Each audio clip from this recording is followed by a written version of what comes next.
America's 3.6 million minimum wage workers will get a nearly 40% pay raise if Senator Tom Harkin, D.I.R. has his way.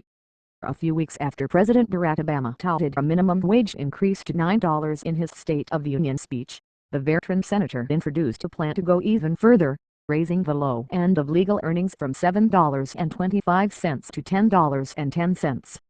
For a person working 40 hours a week and 52 weeks a year, Harkin's bill would mean an increase of $5,928. Employment is starting to go up, and we just don't want minimum wage workers left behind and left out of this recovery, the Iowa Democrat said. More than 70% of the American public favors raising the minimum wage, according to a recent Gallup poll, but Harkin's proposal faces an uncertain path to becoming law. It's difficult to imagine a scenario in which congressional Republicans would agree to Harkin's bill. They generally believe that raising the minimum wage would lead to layoffs at the low end of the wage scale, hurting, not helping workers. But perhaps if wrapped into a larger deal on entitlements and taxes, an increase might get enacted. Workers at or below a minimum wage accounted for 4.7% of hourly pay workers and about 2.5% of all workers last year, according to the Bureau of Labor Statistics. Roughly half were 25 or older, nearly two-thirds were working part-time, and less than three-fourths had graduated from high school, according to recent government data. Leading the opposition to a minimum wage increase is the National Restaurant Association.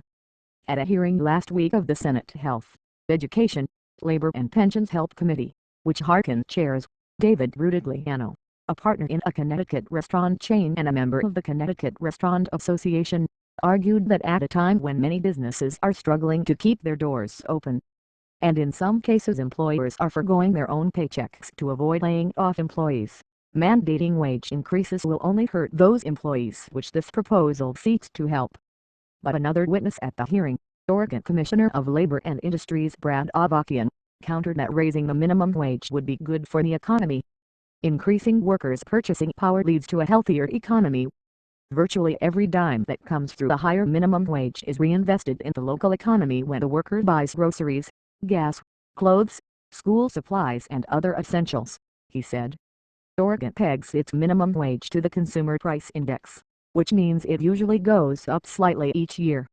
Differing studies of a minimum wage are cited by advocates on the opposing sides of the debate. Economist David Newmark at the University of California at Irvine, one of the leading scholars on a minimum wage, said in a recent paper written with two colleagues for the National Bureau of Economic Research, the empirical evidence indicates that minimum wages pose a trade-off of higher wages for some, against job losses for others. But Harkin said, on the opposite side, we do have some studies that show in comparative counties across state lines, that when one raised the minimum wage and the other didn't, even though they are in the same locality and same basic market area, it caused absolutely no job loss whatever in the state that raised the minimum wage. Harkin is referring to 1992 and 1994 studies by economists Alan Krueger and David Card. Krueger, on leave from Princeton University, is now head of Obama's Council of Economic Advisors. In 2007, President George W. Bush signed into law the most recent increase in the federal minimum wage, bringing it to $7.25 an hour by 2009. Some states have higher minimums. Harkin's proposal would increase the minimum wage to $10.10, in 3 steps, and then index it to the Consumer Price Index starting 3 years after enactment.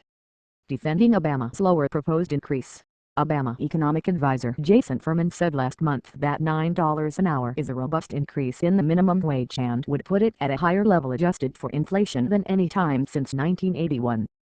Furman also said that refundable tax credits, which are essentially cash payments from the federal government to workers, when combined with a higher minimum wage, would lift low-wage workers above the federal poverty line. Despite the disagreement on the size of the proposed increase in the minimum wage, Harkin said he and his staff have been in discussion with Obama staffers and we're not too far apart. Paycheck to paycheck as the recession hit in 2008, 2009 and 2010, Bush, Obama, and Congress used refundable tax credits to boost income for low-wage workers. Harkin said refundable tax credits aren't as useful to workers because they are only paid periodically, while an increase in the minimum wage is paid every time the worker deposits or cashes a paycheck. Most people who are at that level pretty much live from paycheck to paycheck, so that's why refundable tax credits don't necessarily do the job, he said. And by relying on the EITC and other tax credits, the government is supporting low-wage paying employers who pay their workers so little that they rely on programs like the EITC or other tax credits or food stamps and Medicaid, Harkin said. Those employers are being subsidized by taxpayers. I think the private sector should also be responsible for ensuring that their workers can put food on their table. In their rebuttal, Republicans cite the need for more jobs at all wage levels. Republicans point to one finding in the most recent Beige Book report from the Federal Reserve, which surveyed business conditions across the nation. Employers in several districts cited the unknown effects of the Affordable Care Act as a reasons for planned layoffs and reluctance to hire more staff. The way to help the 12 million unemployed workers in America is not to put a new tax or cost on employers that will cause them to reduce the number of jobs, which this Harkin's proposal will do, said Senator Lamar Alexander, R. 10, the top Republican on Harkin's Help Committee.